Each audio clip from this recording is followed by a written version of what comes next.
Welcome to the Sweet and Sassy Show podcast. Here we are, Jen Carpenter and Molly Lowe.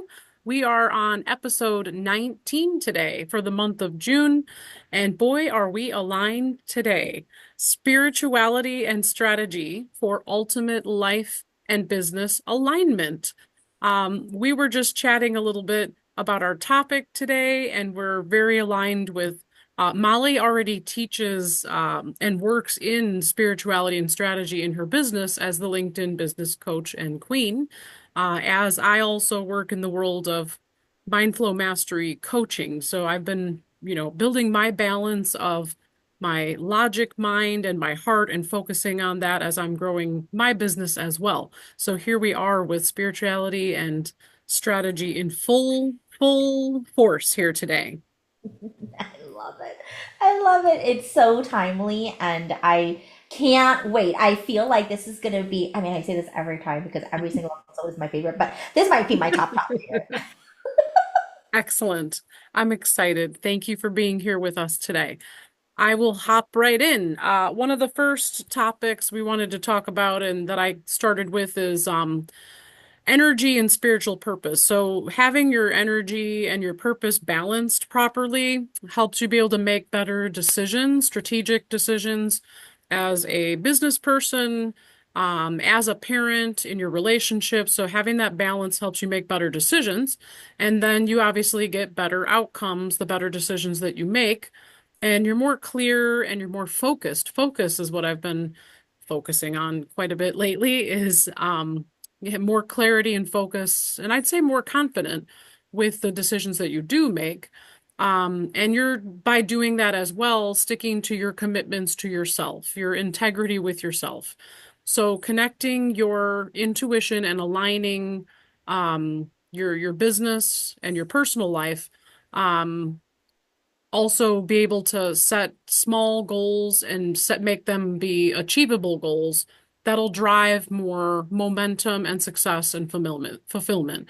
So when you're more aligned spiritually and strategy, you will actually be able to stay focused on your goals, making them, as we've talked about before, small achievable goals, because again, one thing might be 5 or 10 steps. So being able to stay clear and focused on what you're doing when you have that balance. First of all, you don't have to do everything at once. Um, Very often there's tasks that, personally, and I see this for other people too, you feel overwhelmed at how big the task is. And that goes even to the steps I just talked about, breaking it down into steps. Well, that can cause people inaction from doing it. You avoid the task. You're overwhelmed, you're overthinking. You might have written all down on a piece of paper, but still it's overwhelming. So you don't have to do everything at once. For example, like the emails that I do for a couple different events, Polarizing and another event, Mini Shark Tank. There's 4 emails per event. When I first was scheduling it, I'm like, I got to do all 4 at once. And I'm like, well, no, I don't have to, because then I kind of just see it seems overwhelming to me. So I get the first 2 done, add them in, get the second 2 done, add it in. Breaking things down, you don't have to do it all at once. Even when I was younger, I used to work with my dad doing tile on the weekends, and we would walk into a job and I would look at the job and be like, holy smokes, we got to tear all of this out and put all of this in. And after 3 days, it was done. But at first, when you look at the big picture, it seems very overwhelming. So you don't have to do things all at once. You don't have to do things all by yourself. And I just kind of wrote this down. I like how it ended up flowing. You can't be everyone, everywhere, or everything for everybody else. Coming from a recovering people pleaser, and again, people that I work with as well. This is a very big piece, especially as a parent, a mom, an entrepreneur. Sometimes we think we have to do everything and be everyone and everywhere for everybody else. Um, Go ahead and I'll add to it. I have a few more things kind of to add to that, but if you want to throw in your thoughts there. Yes, 100%. I always think in analogies, right? And so I obviously because this is a huge pillar and framework in my business, my clients know that yes, it is really important to, as you shared, understand the strategy, the how to do this. the learning, the ability to say, yeah, I'm open-minded enough to try a new strategy, refine it, and be smart enough to use analytics to gauge the effectiveness of, said post or whatever. But strategy only takes you so far. Yeah. And so when I think about like the video game analogy, it's like when you find a hidden door, right? And it's like, Uh-huh. ooh, I get to level up faster. I get to go to another level. That is that spiritual side of business. And I specifically remember I was having I was actually on a sales call with someone, and I think I was like, I don't know, the fourth or fifth business coach that she's talked to. And I get it. She's like, I know I want to hire a coach, but I kind of want to know what you're all about. Absolutely. Long story short, she's talking through where she's stuck, and I said, well, have you done this? Have you done that from a strategy perspective? She goes, yeah, yeah, yeah, I've done it all. And she goes, I don't understand why it's not working. And this is the part where I said, you got the strategy down, but do you have the spirituality side down? And she just kind of looked at me like I had five heads, Yeah. and Yeah. Yeah. I get it. It's not for everyone, but there comes a point, especially in entrepreneurship, which I think you can agree, and everybody else who's tuning in can agree. Entrepreneurship is one of the most spiritual journeys that you will ever walk on, Oh yeah. right? It all of the dark gets shined, gets illuminated. All of your light then also gets exuded. So, with that being said, I just said to her, I said, you don't need help with strategy. You need help in self belief. You Yes. need help in actually trusting the process. And Yeah. when we say trust the process, right, it literally is knowing that, okay, yes, what is the process, aka the strategy that I want to implement? But you kind of also have to like let it go and say, let go, let God. You have to, there's that component of Yeah. positive intention while letting go of any specific expectation that you think it's going to happen this way or that it's going to yield this kind of result or whatnot. And so this is the reason why it's so critical for us to think about this in life and in business. A lot of the times as a mom, so football season is getting ready to kick off, okay? And of course, it's tackle. So I'm sitting here just talking to my husband. I'm like, do you we gotta what my son's knee has been bothering him last season. I'm like, I don't know, what if it gets worse? And how can we make sure that we're preventing that? And and my husband's like, chill, woman. Like, we're going to be able to, yes, we're going to teach him how to safely tackle and how to fall safely. And you gotta just trust that it'll be okay. It'll be okay. And so it is challenging, but it is so necessary in life and in business to understand how to be the strategy. That's doing the strategy, but the Yes. beingness, right? Yeah. The beingness is the spiritual side, and ooh, it's Yeah. hard sometimes to tap into that. Yeah. Yeah. I'd say that it's probably even more important than strategy. Strategy is important. But from what I've learned from the people around me and in my own experience, you could have strategy and hustle and grind all day long and get nowhere. And I experienced that. And the more I chose to let go and flow, the more opportunity came my way. Even in a new relationship, letting somebody guide me a little bit more. I don't have to always be right. We tend to overthink things too. The people that we work with are typically overthinkers and they're in their head. And, I can be an overthinker.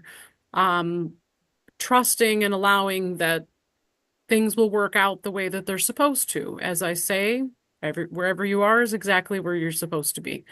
So yeah, yeah, all of that very powerful stuff. I think again, it's even more important to trust and allow, trust the process, then strategy is important too. But I don't know. I don't know if you'd put it at like a 50-50 or what. So, I or a actually, if I were, 60-40. I don't know. What do you say? I would say 80-20.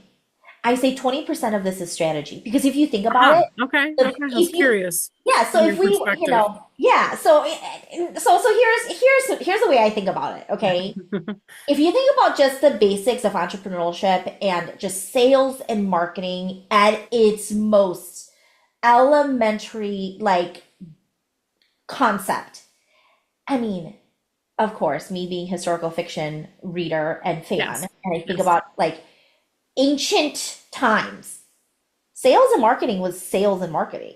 They didn't, so, we've made it a little bit fancier as, of course, we have now AI, we have all these tech, and we have the ability to do things virtually, and we have a larger reach. But if you think about it at its core, it's still the same, right? And so if you really think about it, once you understand the basics of sales and marketing, then from there, it's like, okay, great. That 80% is the beingness. That is what separates you from the rest of your peers in your space. That is how you find your voice. That is Yeah. where you then decide to share stories and moments of vulnerability, and everything else in that. That's the beingness. Connection. Yeah. Yeah, yeah. And I actually want to just revert back a little bit. Yeah. You had Yeah. mentioned you said at the beginning of your new relationship of understanding, right? Like letting go, or not always being right. Same thing when I think about business strategy and business spirituality. You can, I see it as the yin and the yang, right? The masculine and the feminine energies. Everybody has that within them. So it's not necessarily based off of gender specifics, but when we think about your masculine energy, that is the executor, that's the decision maker, that's the one that's strategy driven all the time. And the feminine is allowing creativity. It really is birthing into ideation and creativity and innovation and all of the attraction of how you do things, right? And so, for me, I had to learn how to decondition my corporate mind, Oh which yeah. was very heavy set on your masculine energy, Oh yeah. right? To now even it up a little bit, because it's not like it's bad or wrong. It's just, gosh, I was living in my masculine energy so much in corporate that that was my comfort zone. And so to your that hustle and grind mindset, Oh yeah. being a workaholic in your business isn't going to necessarily yield a ton more revenue, Nope. right? Or more, it's just, it's learning how to be in where you are exactly meant to be in your journey, exactly where you are today, because there's a lesson that God in the universe or a higher power source, whatever you want to plug and play here, Yeah. is wanting you to know. So I can nerd out about this all day long. Yeah. Yeah. Yeah. And it's the other part you said about sales and marketing is the fact that you can know how to handle objections. You can know how to articulate the value of what you offer, but the rest is out of your control. You can have a good emotional connection. You can have a good rapport with somebody, but you can't make the decision for them either. So it's a lot of the factors that what you're getting at is it's beyond our control. Mhm. In the big picture, it really is. It's so much of like taking action, the masculine energy, being logic minded. But when you bring out the feminine energy, that's the emotional side, that's the connection, that's it has to be a balance of both. So, and you can't, like you said too about the yin and the yang, you can't have one without the other. They have to both coexist together in a balance. So, yeah, I love it. Love it. Just for something a little more actionable with what we were talking about, I was going to say, ask for help, conserve your energy by delegating really simple tasks or like creative tasks to your children or your spouse if they're on board. I don't always make a good, obviously I do it, but maybe not in a timely fashion or in an organized way or like just a task I don't want to always do. I'm starting to have my daughter make my LinkedIn connections for me, like after a networking event. Like, here's the list, search them, connect, and follow, something simple. It's a task that needs to be done, but it's something simple they could do. So, just an example. Simple tasks or creative tasks. Like, my kids do Canva at school. My kids know how to do Canva. So like let them edit and update your banners or something like that. So delegating simple or creative tasks to your children, and sometimes people's significant other, even if they're not entrepreneurs, they might help with a couple business tasks as well, if that works for you. Only do the things that you want to do, outsource or delegate the rest. And then the other part about that is I say only do the things you want to do, the things you love to do, the things you enjoy. doing. That's kind of what I mean more so. But successful people show up even when they don't feel like it. Motivation is an external force. Strength, faith, will, and determination come from within us. You already have everything that you need. That's a great mantra. I already have everything I need, as in everything I need is already within me. Anything you'd like to add to that? Yeah, love the delegation piece. And quite frankly, I can totally resonate with that. My business, it's a family affair, Good. 100% family affair. Yeah, I was just at a women's retreat and my husband came to shoot video and photos and audio for my Awesome. speaking. I mean, yeah, it's stuff like that that's like That's amazing. absolutely, and then on top of that, of course, he got to get enjoy the perks with me as well, and so Right. those are the things, and it really does help when you have that emotional, deeper connection, and that's the reason why I feel like entrepreneurship is so special to our families. That has been something that I think I even shared with you before, that my husband and I, before it was, we barely got a date night. I mean, grocery shopping was as good as it got. Yeah. Now, Yeah. right, we both run our separate businesses and we block every Friday. Every Friday, don't bother me, don't call me, don't email, don't text, because Yeah. guess what I'm doing? I'm having brunch with my man. That's Yeah. what I'm doing, right? So Yeah. that's my I know. time, right? I love Yeah. that. Yes. And so spot on, it's that delegation piece of it.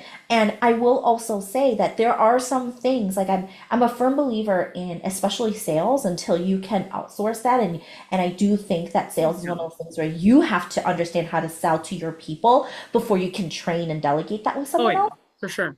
But there's ways for you to do sales that is exciting and fun and quite frankly simple and easy. You just got to figure out what that way is, right? And so that's a big You. part of, yeah, 100%. Being a LinkedIn business coach, sales is at the crux of what one of the many things that I teach my clients is finding your sales style, energy, and verbiage, right? So it's not just, of course, about the sales application, the process, and whatnot.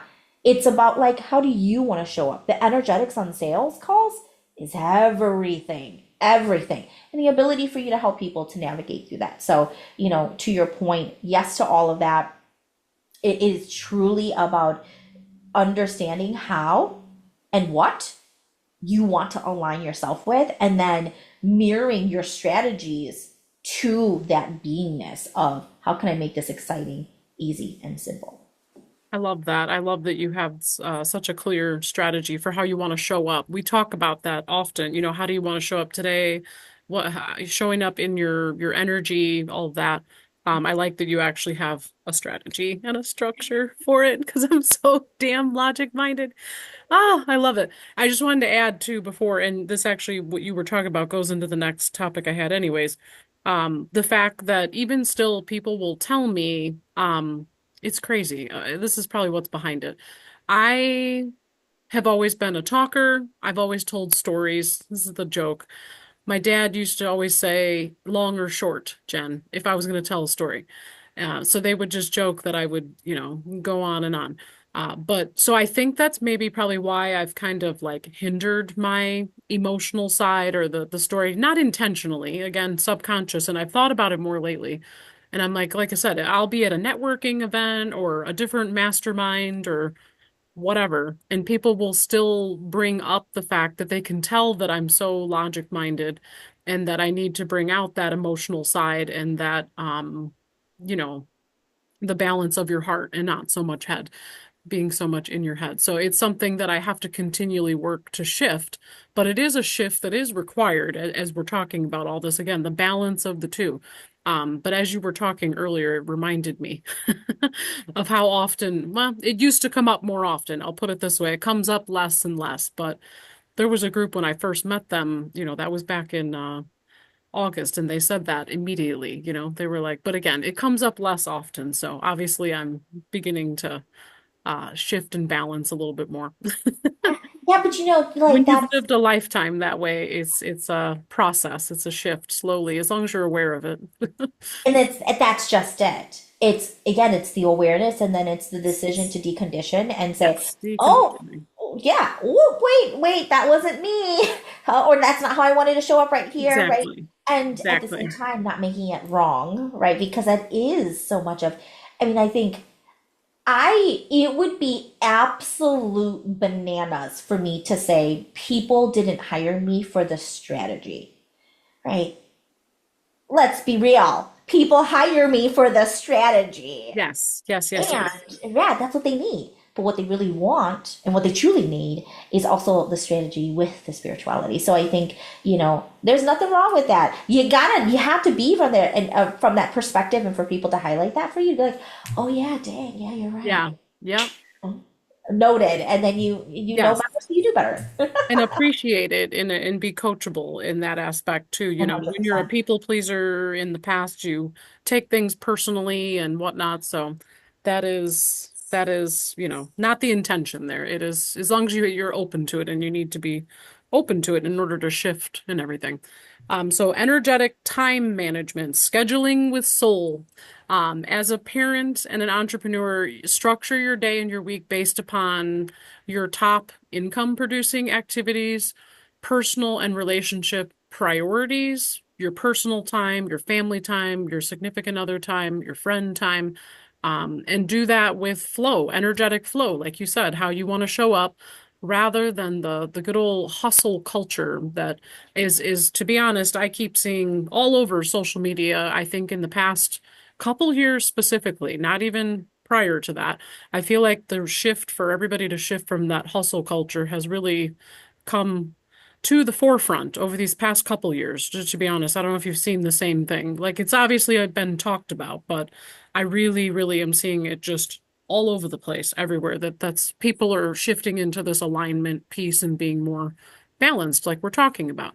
But scheduling everything, meditation, massages, chiropractor, my mom got on me yesterday because she looked at my prescription bottle and it said zero refills, and I can't get my refill if I don't go to the doctor. I have a GI issue and I've had it since I was 17.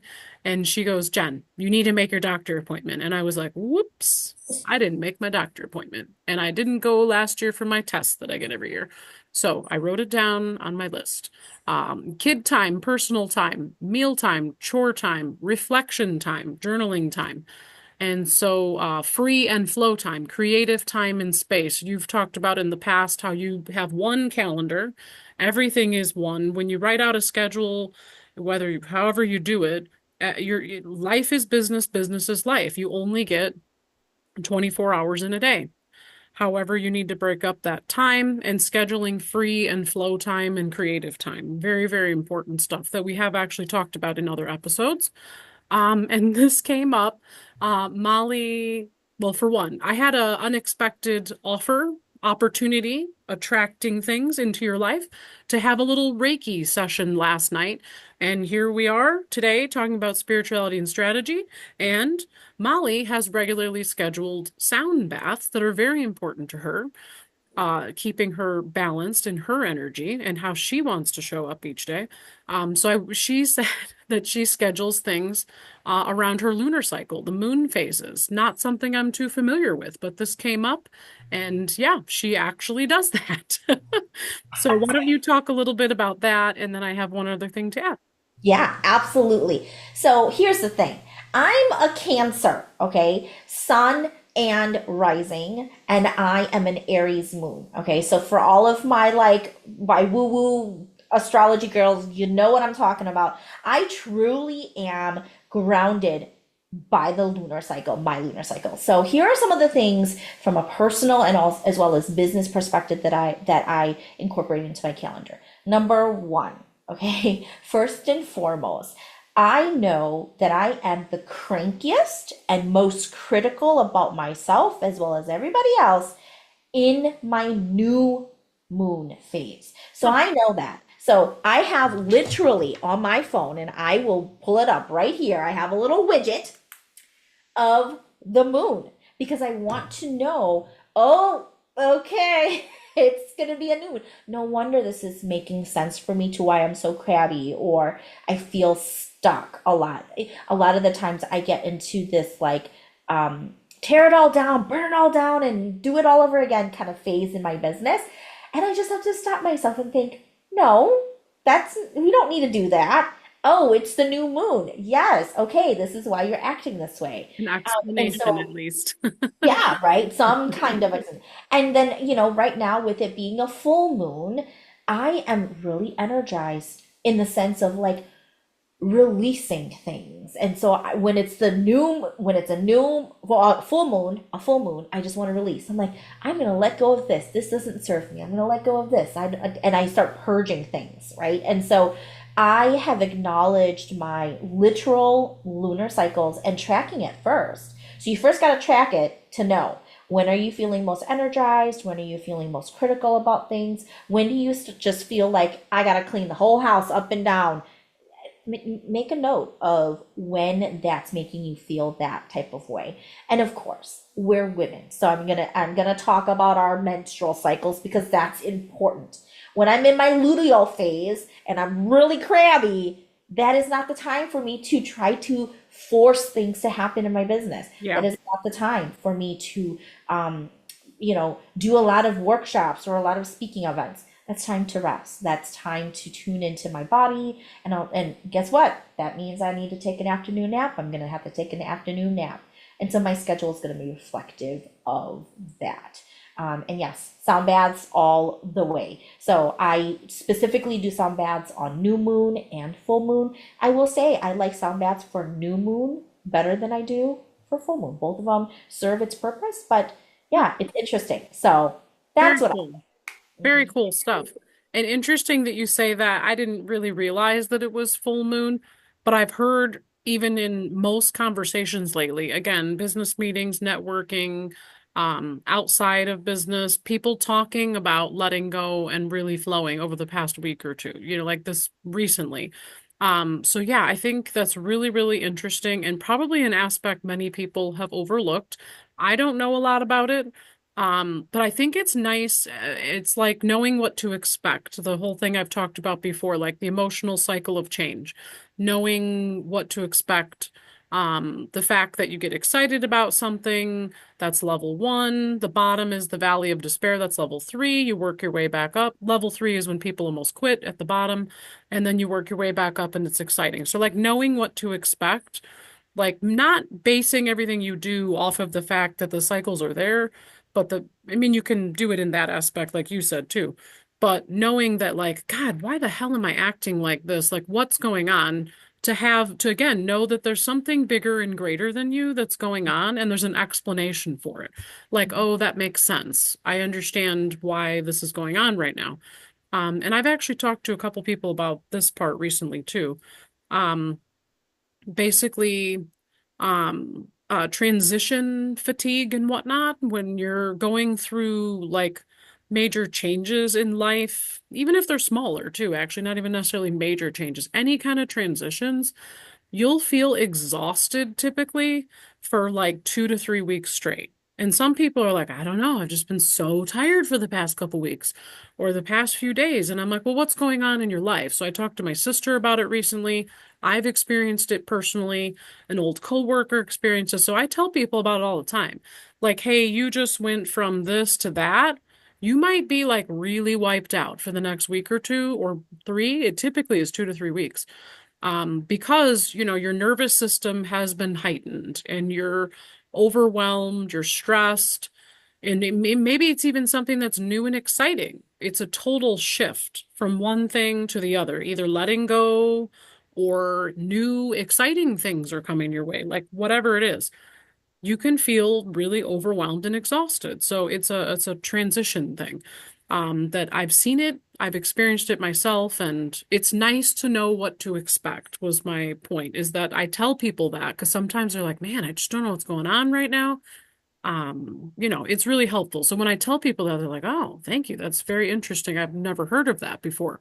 So I've seen it in many different cases and I've come across it here and there on other social media accounts and content, and I just keep hearing more and more about it. And it's a very, very real concept. So, like transition fatigue and whatnot. And I don't really know anything about the lunar cycle or the moon phases. So multiple different ways of looking at these things that are going on and that we don't have any control of them.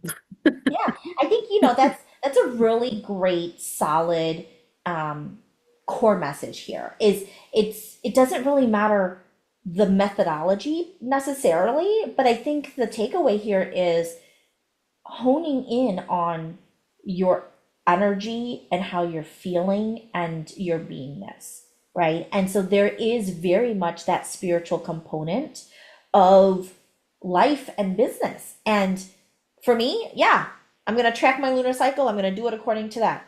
And so, whatever which way that works for you, the key here is to figure it out for you. And then actually, so in this case, we're doing spirituality and then implementing strategies around that spirituality, right? Yes, the other way around. Yes, yes. So I love that.